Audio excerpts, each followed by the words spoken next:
Have you ever felt that knot in your stomach, that moment of panic when you try to speak a new language?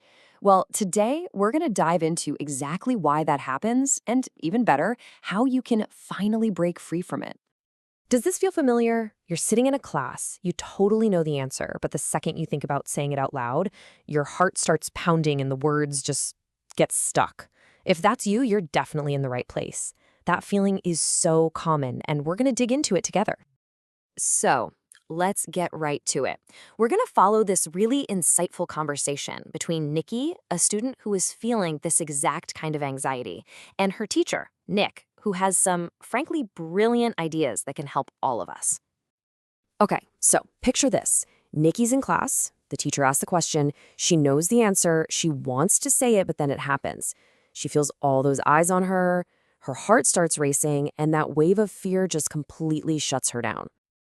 And there it is. That's the real fear, isn't it? This is what Nikki's so scared of, and it's something almost every language learner feels. It's not really about the language. It's about the fear of being judged, of looking silly. That one little thought can hold so many of us back. But check out how the teacher, Nick, responds. He doesn't just say, "Oh, don't be nervous." He totally reframes it. He tells Nikki that feeling nervous, it's actually a good thing. It means you care about what you're doing. It's a sign that you're invested, not a sign that you're weak. What a powerful way to look at it. And that brilliant idea leads us right into our first major mindset shift. It's all about changing how we think about and how we feel about making mistakes. You have to let this sink in because it's the key to everything. Nick says, wrong English is better than no English. It's about choosing to act instead of staying silent. I mean, think about it. Speaking imperfectly is so much better than not speaking at all, because every single time you speak, you're learning something. When you're silent, nothing changes. Here's a great way to think about it. Imagine a little kid learning to walk. They fall down, a lot. Do we laugh at them? No, of course not. We cheer them on, we help them up. Every fall is just a necessary part of learning. Well, your language mistakes are exactly the same. They're not failures. They are proof that you're in the game and you are trying. So, it's one thing to hear this, but it's another thing to really start to believe it. Just like Nick guides Nikki, we need to actively make this idea a part of how we think. So let's start with a really simple phrase. This right here is our new mantra. Let's just say it out loud wherever you are. Mistakes help me learn. Seriously, say it. This isn't just some nice little phrase. It is a tool you can use to actually rewire your brain. From this moment on, an error isn't something to be ashamed of. It's a stepping stone. Okay, so if mistakes are actually helpful, then what should we be aiming for? Well, this brings us to another huge shift in perspective. We have to completely change the goal we're trying to hit. Here it is. The new goal isn't perfection, it's communication. It is simply about getting your point across so people can understand you. Nick points out that even native speakers mess up grammar or forget words all the time.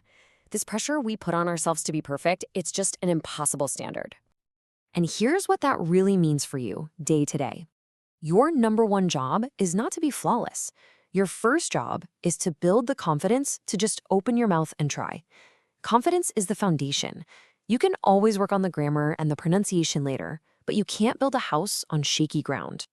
This is the thought that builds that foundation. It's about giving yourself permission to be a work in progress. It just releases all of that pressure and frees you up to just practice.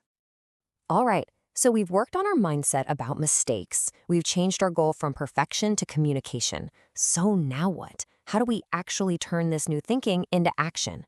Well, it all starts with one small, concrete step. I want you to hear this story about Sarah. It's a perfect example. For an entire year, she loved English, but she stayed silent because she was waiting for her grammar to be perfect. Real progress only started the day she took a risk and spoke some simple, imperfect English to someone. And you know what she discovered? People understood her, and it made her feel strong, not weak. So here is your mission, starting right now. It's a simple promise you make to yourself. Let's say it together, and say it with some real strength. I will speak, even if I make a mistake. That commitment right there, that's your starting line. So what actually happens when you make that promise and you stick to it? Let's talk about the incredible outcome. This is about changing the power dynamic between you and that feeling of fear. The best way to think about it is this. Confidence is a muscle. You don't get stronger by just reading about lifting weights. You have to actually go to the gym and do it. And it's the same thing here.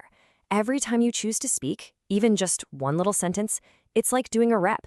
You are actively training your confidence muscle. And this, right here, is the ultimate reward. It's a direct trade-off.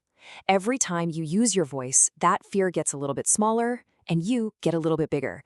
You're literally growing your ability and shrinking your anxiety with every single word you speak. So we'll leave you with this question. We've talked about the mindset. We've talked about the method.